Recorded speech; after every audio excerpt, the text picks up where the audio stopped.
The amber glow of a strange doorway beckoned, voices rising and falling like uncertain tides. Rebecca Matthews smoothed the creases in her burgundy cardigan, a gift from her mother-in-law 3 Christmases ago. At 42, she had grown accustomed to being the outsider, but tonight felt different. The Westlake condominiums represented their fresh start, a new community, new neighbors, new opportunities to share their lives.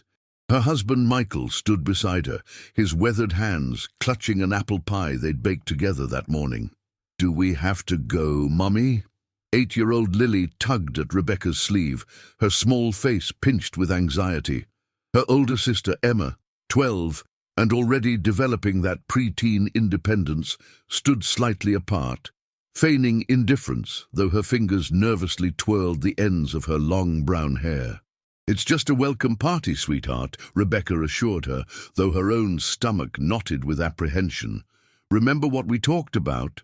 Sometimes God puts us in places where we can be a light." Michael squeezed her shoulder. At 45, the silver threading through his dark hair and the lines around his eyes spoke of both joy and hardship. "Just an hour," he promised. "Then we can come home and watch that movie you've been asking about." The Matthews family had moved into Unit 307 just 3 weeks ago, after Michael's job transfer. The condo was smaller than their previous home in the suburbs, but the school district was excellent, and the location cut Michael's commute in half.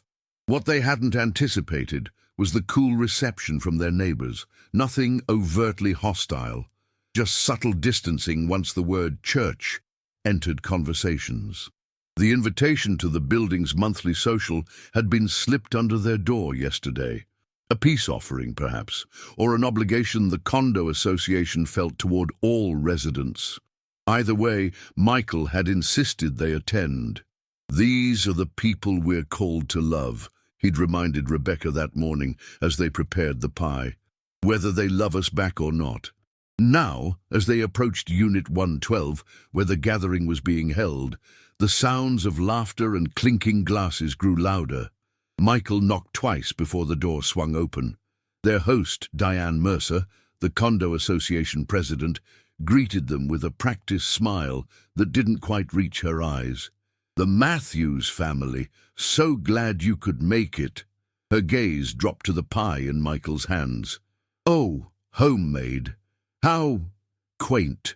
The apartment buzzed with conversation and music. Nothing inappropriate, but certainly not the worship melodies that filled the Matthews home. Rebecca counted approximately 20 adults, most holding wine glasses, clustered in small groups throughout the spacious living area. "We brought pie." Michael offered the dessert with genuine warmth. "Apple, family recipe." "Perfect. There's a table for food over there." Diane pointed toward a corner where various dishes were arranged. "Help yourselves to drinks.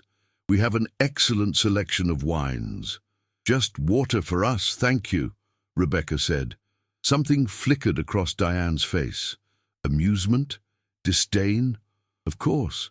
Non-alcoholic options are in the kitchen. As they navigated through the crowd, Rebecca felt gazes following them. Emma moved closer to her side, while Lily gripped Michael's hand tightly. In the kitchen, they encountered a younger couple filling their glasses with an expensive-looking Cabernet. The woman, petite with a sleek blonde bob, looked up as they entered. "You must be the new family in 307, she said, extending her hand. "I'm Samantha Ellis, and this is my husband Thomas. We're in 309, right across the hall from you." "Michael Matthews," he shook her hand firmly. "My wife Rebecca, and our daughters Emma and Lily." Thomas nodded politely, but made no move to shake hands. "We've seen you around. You're the ones who leave for church every Sunday at 7:30, right? That's dedication." 8 o'clock service, Michael confirmed with an easy smile. "You're welcome to join us any time." Thomas and Samantha exchanged glances. "Thanks, but Sunday mornings are our only time to sleep in," Samantha replied. "Besides, we're more spiritual than religious, you know." Rebecca had heard this particular phrase countless times before. "I understand," she said kindly. "Everyone's journey is different." "Journey?" Thomas raised an eyebrow. taking a deliberate sip of his wine. That's one way to put it. I just find it fascinating that in this day and age people still organize their lives around, well, myths. Rebecca felt Michael tense beside her, but watched as he took a calming breath before responding. Faith is an essential part of our lives, but we don't expect everyone to share it. We're just happy to be part of this community. Before Thomas could respond, Diane's voice called from the living room. Everyone, gather around for some getting-to-know-you games. The next 45 minutes progressed with increasing discomfort. What began as innocent icebreakers gradually evolved into subtle jabs at the Matthews lifestyle. When residents were asked to share something unique about themselves, Charles Whitman from Unit 205 announced he was a recovering Catholic, to appreciative laughter. Later, during a word association game, Diane paired Bible with fantasy while looking directly at Rebecca. Emma, observant beyond her years, whispered to her mother, "They're making fun of us, aren't they?" Rebecca squeezed her hand. "They just don't understand yet." The subtle mockery crystallized during dinner. As residents filled plates from the potluck spread, Dr. Richard Newman, a cardiologist from the penthouse suite, loudly questioned whether the Matthews apple pie was safe to eat. "I mean, was it blessed first?" he asked, generating chuckles from nearby guests. "Or should we worry about forbidden fruit?" Michael's face remained composed, though Rebecca noticed the tightening around his eyes. "It's just apples, sugar and cinnamon, Dr. Newman. Nothing forbidden about that."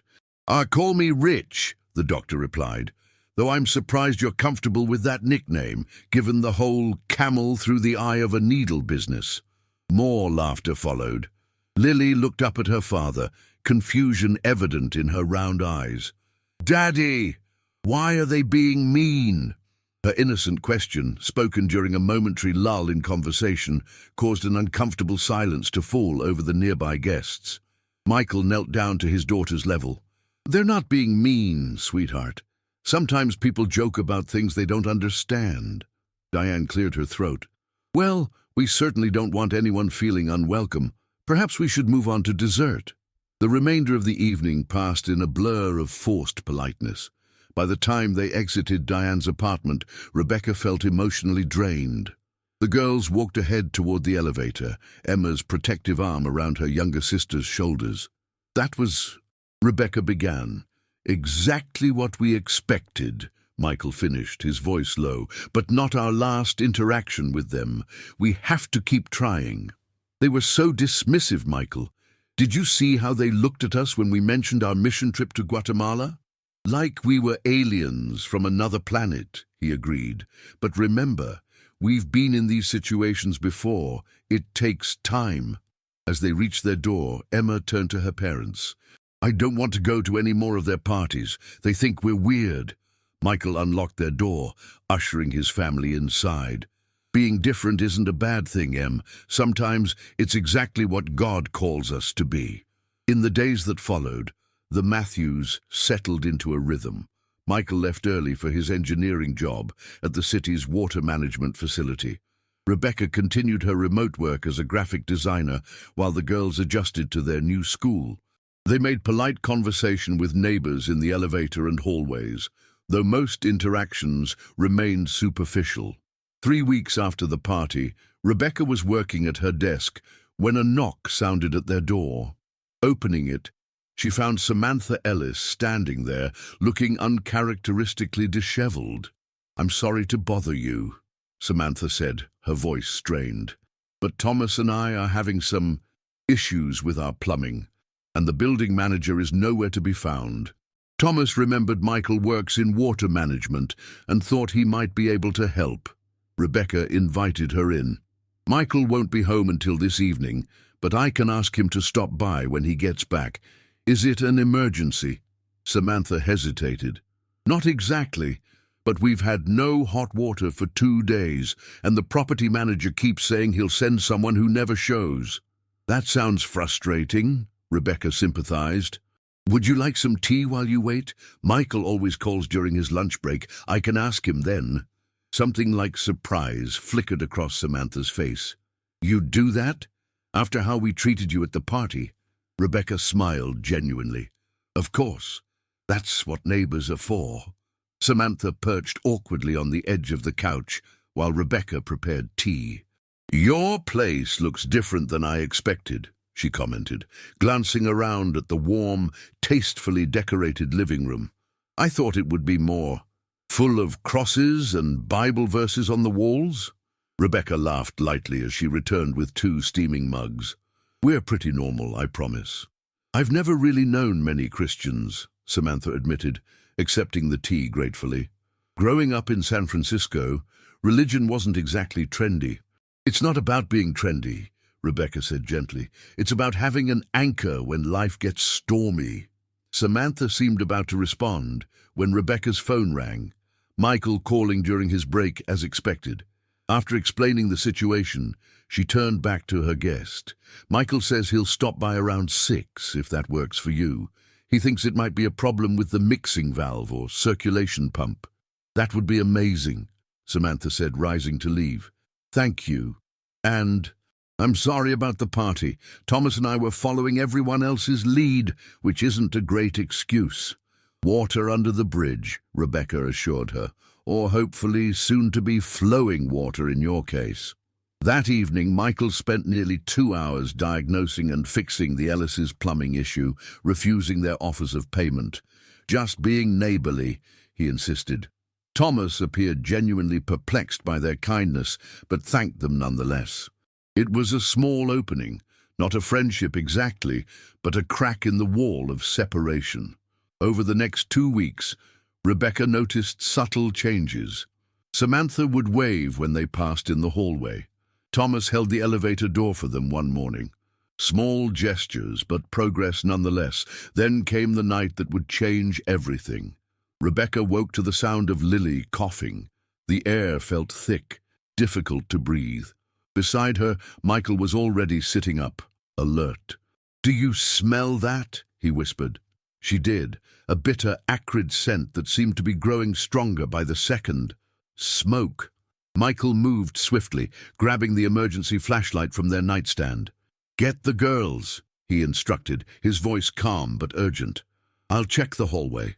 Rebecca hurried to the girls' bedroom, finding Emma already awake and frightened. "Mom, something's wrong. We need to leave right now," Rebecca said, helping Lily out of bed. The younger girl was groggy, still half asleep. "Grab your emergency backpacks, just like we practiced." The Matthews family had always maintained emergency preparedness, a habit developed during their years of mission work in areas prone to natural disasters. Each family member had a backpack containing essentials: water, energy bars, medication, a change of clothes, and important documents. Michael returned, his expression grim. "There's definitely a fire. Can't tell which floor, but the hallway is starting to fill with smoke. We need to use the emergency stairs." They moved quickly, Michael leading the way with the flashlight. In the hallway, they could hear alarms beginning to sound, though strangely muted, as if not all systems were functioning properly. The emergency lights flickered uncertainly. "Should we knock on doors?" Rebecca asked, thinking of their neighbors. Michael hesitated only briefly. "Yes. I'll take this side, you take the other. Quick knocks, don't wait for answers. Meet at the stairs." They separated, pounding on doors, as they moved toward the stairwell. Some opened immediately, frightened faces peering out, trying to comprehend the situation. Others remained closed, despite Rebecca's persistent knocking. At Unit 309, Samantha answered, clutching a robe around herself. "What's happening?" "Fire in the building," Rebecca explained quickly. "Grab essentials and head for the emergency stairs, no elevators." By the time they reached the stairwell, several neighbors had joined them, most in nightclothes, some carrying small bags or pets. The girls waited with Michael, who was helping an elderly resident from down the hall navigate the first flight of stairs. As they descended, the smoke grew thicker. From somewhere below came the sound of breaking glass and shouts. At the 5th-floor landing, they encountered their first real obstacle: flames visible through the door window, illuminating the stairwell with an ominous orange glow. "We have to keep going," Michael said firmly. "Stay low. Cover your mouths with your shirts." More residents joined them with each floor they passed, many disoriented and panicking. Michael's calm, authoritative voice helped maintain order as they continued their descent. By the time they reached the ground floor, they were leading a group of nearly 20 people. Outside, chaos reigned. Fire trucks had arrived, their lights painting the night in rhythmic flashes of red.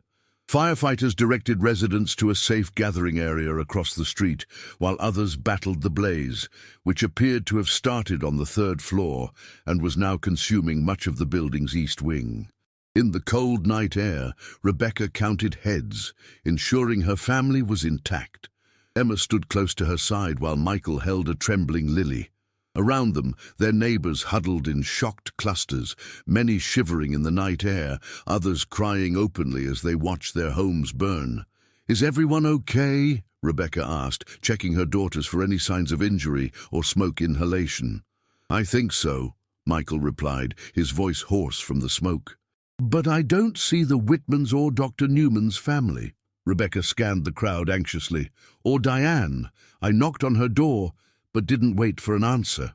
A commotion near the building entrance drew their attention. Firefighters were emerging with several residents, including Charles Whitman, who appeared to be injured. His wife followed behind, supported by a firefighter, her face streaked with soot. "The Newmans are still inside!" Mrs. Whitman was shouting. 12th floor, they couldn't get out. Rebecca felt her heart constrict. Dr. Newman had been particularly cutting at the party, but the thought of him and his family trapped sent a wave of dread through her. "The elevators stopped working," someone in the crowd explained, "and Dr. Newman's son has a broken leg from his soccer accident last week." Michael turned to Rebecca, his expression resolute. "The emergency packs?" "I know," she nodded, already understanding what he was thinking. Their emergency backpacks contained more than just supplies for themselves. Years of mission work had taught them to prepare for helping others. Michael approached the fire chief, who was coordinating the rescue efforts. Their conversation was brief but intense, Michael gesturing toward the building and then to his backpack. After a moment, the chief nodded reluctantly. Returning to Rebecca and the girls, Michael spoke quickly. "They're short-staffed, multiple fires across the city tonight. The team that would normally handle upper-floor rescues is across town. I'm going to help guide them through the east stairwell. It's still relatively clear, and I know the building layout." "Michael," Rebecca began, fear evident in her voice. "I'll be with trained firefighters," he assured her. "But the Newmans have 3 children, Becca. And I have the breathing masks from our Guatemala trip." Rebecca wanted to argue, but knew it would be futile. This was who Michael was, who they were as a family. Instead, she reached into her own backpack and retrieved 2 of the emergency breathing masks they'd purchased for mission work in areas with poor air quality. "Be careful," she whispered, pressing the masks into his hands. As Michael disappeared back toward the burning building with 2 firefighters, Rebecca gathered her daughters close. "Let's pray for Daddy and for the Newmans," she said quietly. Around them, some neighbors watched curiously, others with newfound respect. The minutes stretched into what felt like hours. The fire continued to consume portions of the building, though the firefighters seemed to be gaining control of the main blaze. Emergency medical technicians had arrived, treating residents for smoke inhalation and minor injuries. Rebecca moved through the crowd, offering what help she could. From her backpack, she distributed emergency blankets to shivering neighbors, bottles of water to those coughing from smoke exposure, and gentle reassurance to those who were distraught. Emma followed her mother's example, holding the hand of a frightened young boy whose parents were being treated by paramedics. Lily remained close to Rebecca, helping distribute the emergency supplies with solemn determination. "You came prepared," observed Samantha Ellis, who had been watching Rebecca's efforts. "Most of us just ran out with nothing." "Mission work," Rebecca explained simply. "You learn to keep essentials ready." A sudden cheer rose from the crowd near the building entrance. Emerging through the smoke came Michael and the firefighters, supporting Dr. Newman, who carried his youngest child. Behind them, Mrs. Newman guided their other two children, all wearing the emergency breathing masks Michael had provided. Rebecca rushed forward as paramedics took over, helping the Newman family to waiting ambulances.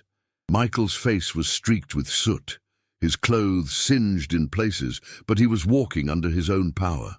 "You're okay," she breathed as she reached him, fighting back tears of relief. "Better than okay," he managed a weary smile. Everyone got out.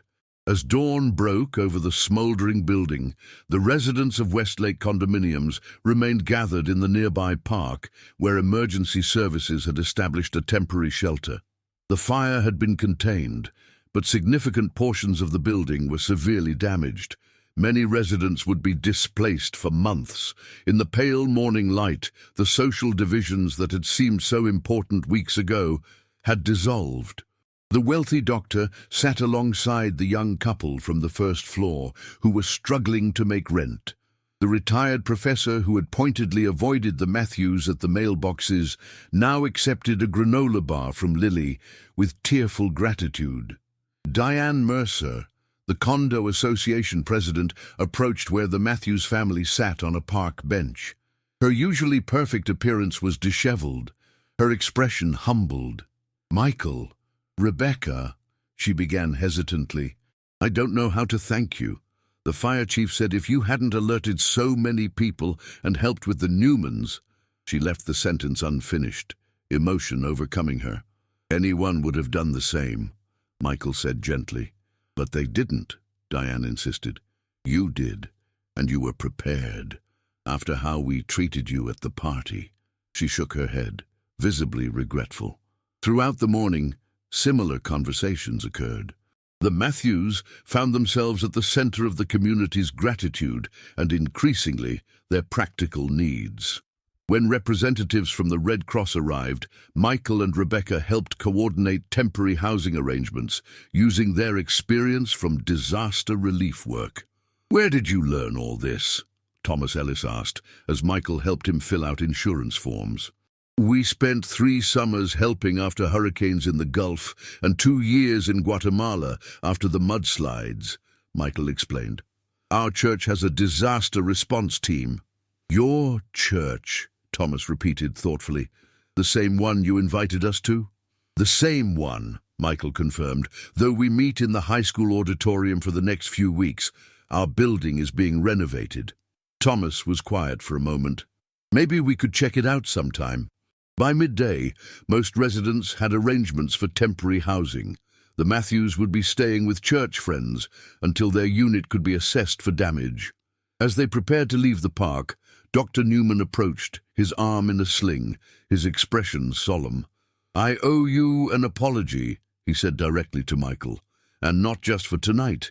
My comments at the party were uncalled for." "Water under the bridge," Michael assured him, echoing Rebecca's earlier sentiment to Samantha. "No, it's important that I say this," the doctor insisted. "I've spent my career believing science had all the answers. Tonight showed me there's more to life than what I can explain in medical terms." He paused, seeming to struggle with his next words. "Your faith, the one I mocked, it's what drove you back into a burning building for my family. That means something." 3 weeks after the fire, the Matthews family hosted an impromptu gathering in the community room of their temporary apartment complex. Nearly all of their former neighbors attended, the shared trauma of the fire having forged unexpected bonds. Emma and Lily moved among the guests, distributing homemade cookies. Rebecca noticed how different the atmosphere was from the condo party. Genuine warmth had replaced the artificial politeness and underlying disdain. "I have an announcement," Diane said, calling for everyone's attention. "The insurance assessments are complete. Reconstruction will begin next month, and most of us should be able to return within 6 months." A murmur of relief passed through the gathering. "But that's not all," she continued. "The Condo Association Board has been discussing ways to be better prepared for emergencies. Michael has agreed to lead a series of preparedness workshops once we're back in the building." Applause followed this announcement. Michael stood, somewhat embarrassed by the attention, but pleased nonetheless. "I'm happy to share what I know," he said. "But being prepared isn't just about emergency kits and evacuation plans. It's about community, knowing your neighbors, being willing to help and to accept help when needed." From the back of the room, Dr. Newman's voice rose. "Some of us have been talking about what happened that night, about why the Matthews family was ready when none of us were." He cleared his throat. "They've invited us to visit their church, to learn more about the faith that drives them. Several of us are going this Sunday." Rebecca felt tears pricking at her eyes as she looked around the room. Not everyone appeared comfortable with the doctor's announcement, but many nodded in agreement. Samantha Ellis caught her gaze and smiled warmly. Thomas stood nearby, deep in conversation with Michael about community emergency response teams. Later that evening, as the Matthews family prepared for bed in their temporary home, Lily asked the question that had been on all their minds. "Are we going back to our condo when it's fixed, Daddy?" Michael exchanged a glance with Rebecca before answering. "What do you think, Lilybug? Do you want to go back?" The 8-year-old considered this seriously. "I think we should. Our neighbors need us." Emma, arranging her school books for the next day, nodded in agreement. "They're different now. They actually listen when we talk." "God works in mysterious ways," Rebecca mused, sitting on the edge of Lily's bed. "Sometimes it takes a fire to melt the ice between people." Michael smiled at his family, his expression thoughtful. "When we moved into Westlake, I prayed for opportunities to connect with our neighbors. I never imagined it would happen like this." Do you think they'll all become Christians now?" Lily asked hopefully. "That's not for us to decide, sweetheart," Michael explained. "Faith is a journey, and everyone's path is different. Some may join us at church, others may not. What matters is that barriers have come down. There's openness now where there was once judgment." As Rebecca tucked her daughters into bed, she reflected on how dramatically their situation had changed. What had begun as rejection and mockery had transformed into respect and curiosity. Not everyone would embrace their faith, but the disdain had been replaced by genuine dialogue. In the living room, she found Michael standing by the window, gazing out at the city lights. She joined him, leaning her head against his shoulder. "Penny, for your thoughts?" she asked. "I was just thinking about that apple pie," he replied with a small laugh. "The one we brought to the party. Remember how Dr. Newman made that joke about forbidden fruit?" Rebecca nodded. "Hard to forget." "Well, he asked me today if we'd bring another one to the next gathering. Said it was the best pie he'd ever tasted." They stood in companionable silence, watching as lights winked on and off in distant windows, each representing lives and stories they would never know. Yet in their own small corner of the world, something significant had shifted. "Not by force or argument," Michael murmured almost to himself, "but by love and example. That's how hearts change." Rebecca squeezed his hand in agreement. The path forward wouldn't be without challenges. Some neighbors might never embrace their beliefs, and the community would face difficulties during the rebuilding process. But the foundation had been laid for something authentic to grow. In the warm glow of their temporary home, surrounded by borrowed furniture and makeshift comforts, the Matthews family had found exactly what they'd been seeking all along. Not just a place to live, but a community to love. And in the aftermath of tragedy, that community had glimpsed the light they'd carried with them all along, shining brightest when the darkness seemed most overwhelming. Michael's small wooden cross keychain, the one that had drawn smirks at the condo party, now hung beside the temporary apartment's door. No longer a symbol of division, but a quiet reminder of the night when faith had moved beyond words into action. Some of their neighbors might never fully understand what it represented, but they had witnessed its power firsthand. And for now, that was enough.